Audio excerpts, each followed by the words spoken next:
group to learn about women. He was in the group to learn about women. So, of course, as always happens, we continue the conversation through the break, and we were talking earlier about just the games that people play in love, and we would love for you to join the conversation. So you can find us on Twitter and Facebook at D The Broadcast, and let us know what your most interesting love game you've ever played is. You know, I was going to say, kind of tying back to what we were saying, you were saying a lot of women don't value themselves, and so that's why they maybe chase men, or they make themselves easily accessible to men, like the first night they meet. But I think a lot of women are feeling empowered to just embrace their sexuality more than I think, like it wasn't okay several generations ago, but now maybe it is okay for women to like walk up to a man and be like, look, I have sexual needs, you have sexual needs.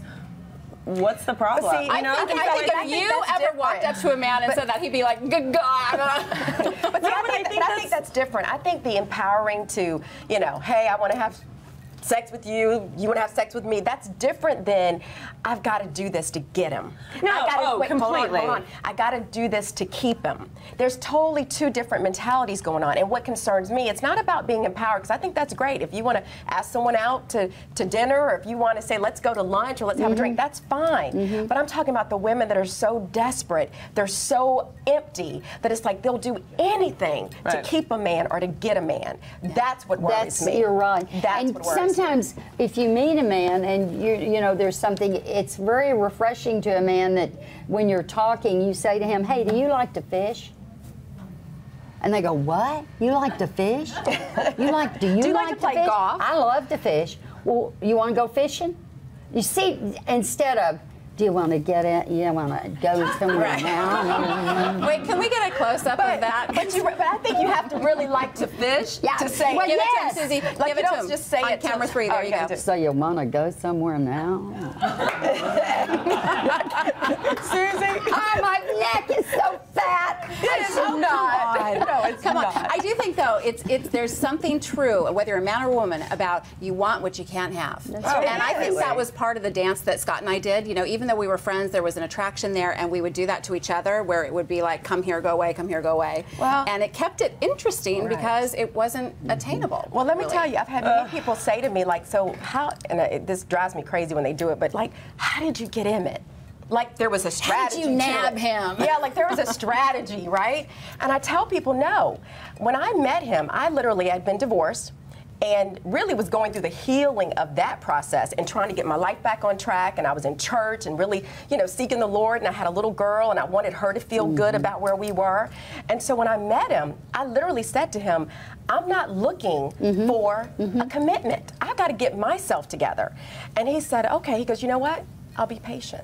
But you were being honest. You weren't doing that as a game. You were being honest. Oh, girl, straight up honest. Like, because I was kind of jacked up. I mean, like, I had been through a lot. And I said, no, I've got to get my life on track. So it's funny because it wasn't a game. It's got to be real. You got to know who, like, at that point, I knew I can't go back down the road I've been on. I've got to get packed, complete, and whole before I go back into another relationship. So I think that really made me more attractive to Emmett. That complete, I mean, I know guys, if I tell them, oh, I'm not looking to date, my life's just really busy, all of a sudden your phone is blowing up. Yeah, but if you tell a guy, I had a great time on this date, I would love to see you again, they won't call you for 2 weeks. And like, that's irritating because I do think that the honesty factor is so important, and you should be able to say, I really like you. I would love to spend more time with you. But sometimes guys freak out when they hear that. They think like you're going to turn into some stage 5 clinger that's going to like cling on to them and, you know, like text them and annoy them. It's like, no, I just want to hang out and like get to know you. And when you said, I'm not looking for a commitment, almost every woman says it, but she really is looking for a commitment. She's really looking for a husband. She's looking for that. And I think if she is, she should be honest about that. Like when you meet someone, you know what, say I'm in this place where I really want to settle down in my life, be honest up front at the beginning, because you start playing those games, I think it backfires. At the beginning, you don't want to say, so do you want to have a baby with me and we'll get married and have a house? And I think timing is so important to it too, because like I really do want to settle down. Like I really would love to meet the perfect person and have a baby and not have a baby like tomorrow, but you know, like I would love to find somebody that I could marry and spend the rest of my life with. But right now in my life, the timing is so whack that it's like it would not work. Oh, I think you'd find a way. But like, so I think for me, think it's you the thing of find like the the timing's timing. not good right now, but I really want that. So do you listen to your heart or do you listen to your head going like the timing's bad, like your You know life what? is, your plate is so full right You know now? what? I believe you keep doing what you do, Courtney, because you are like you've got some wonderful things happening in your life, and if it really you do, and if the time is right, God's going to bring that right man to pursue you.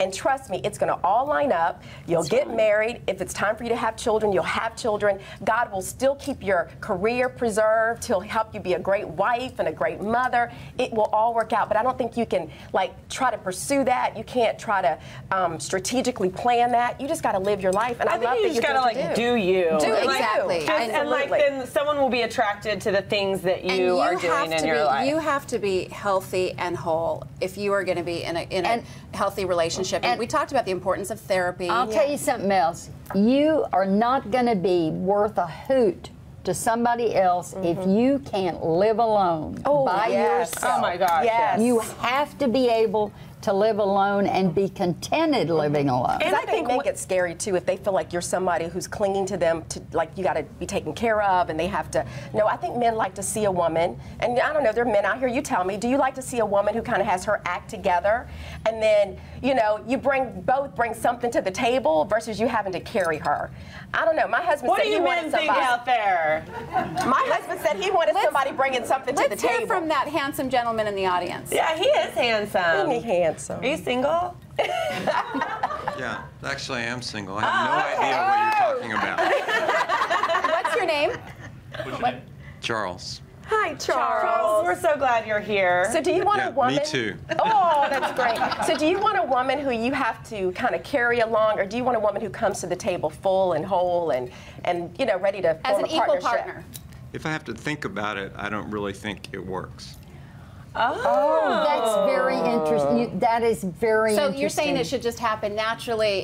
There shouldn't be any That's right. real thought or plan put behind it. I'm saying that I don't think men really talk about all that. It just happens or it doesn't happen. See, that's That is so It's very honest.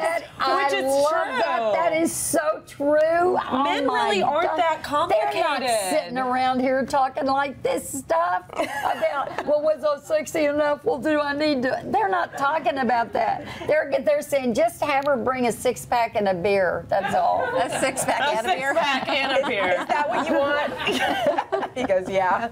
Well, you know what? That's interesting because, see, my husband said he really did think about the type of woman that he wanted. And he said he never wanted a woman who was very needy. Like, he wanted a woman who had her act together already. Yeah. So I kind of think I some think men Scott do. thinks about it too. I Yeah. think,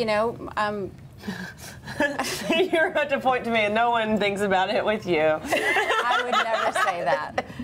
No, I do. I just think men do care a little bit about what kind of woman they end up So with. what do you do when you are alone and independent and then you come together as a couple? Because it can either rock your world in a good way, not such a good way. So what are some ways to You go to therapy. Have separate bedrooms. To go from being you and me to us. We're going to talk about that after the break.